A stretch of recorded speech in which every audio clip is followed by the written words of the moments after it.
Sharks Stade Toulousain, des souvenirs qui remonteront. Un match au goût de revanche pour Antoine Dupont et les siens face aux Sud-Africains.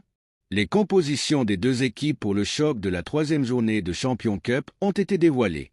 Les Rouges et Noirs vont retrouver de nombreux joueurs contre qui ils gardent de mauvais souvenirs. En analysant le 15 de départ des Sharks pour le match de ce samedi 16h15, il est impossible de ne pas remarquer la présence de 6 champions du monde sud-africain. Parmi eux, 4 ont livré bataille face aux Bleus le 15 octobre 2023, lors du quart de finale de la Coupe du Monde passé tristement à la postérité dans l'Hexagone, 28-29. En face, 7 des titulaires choisis par Hugo Mola ont sans doute gardé longtemps en bouche l'amertume de cette désillusion. Si la majorité des joueurs ont depuis tourné la page, une soif de revanche occupera inexorablement le coin de leur tête. Évidemment qu'il y a un bout d'analogie entre ce qu'ils ont vécu il y a un an et ce qu'ils vont vivre samedi, concède Hugo Mola à la veille de la rencontre. Pas d'histoire de revanche. Il y aura bien des souvenirs qui remonteront, confirme Antoine Dupont. Mais le capitaine l'assure, il n'y a pas d'histoire de revanche. Le contexte est aujourd'hui différent.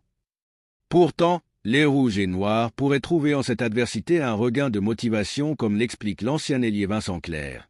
Se confronter aux Sharks avec ces champions du monde sud-africain qui sont en pleine forme, c'est un beau défi à relever à titre collectif.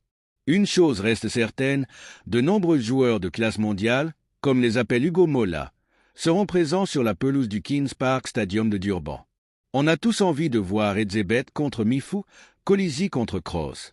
Salive le manager toulousain.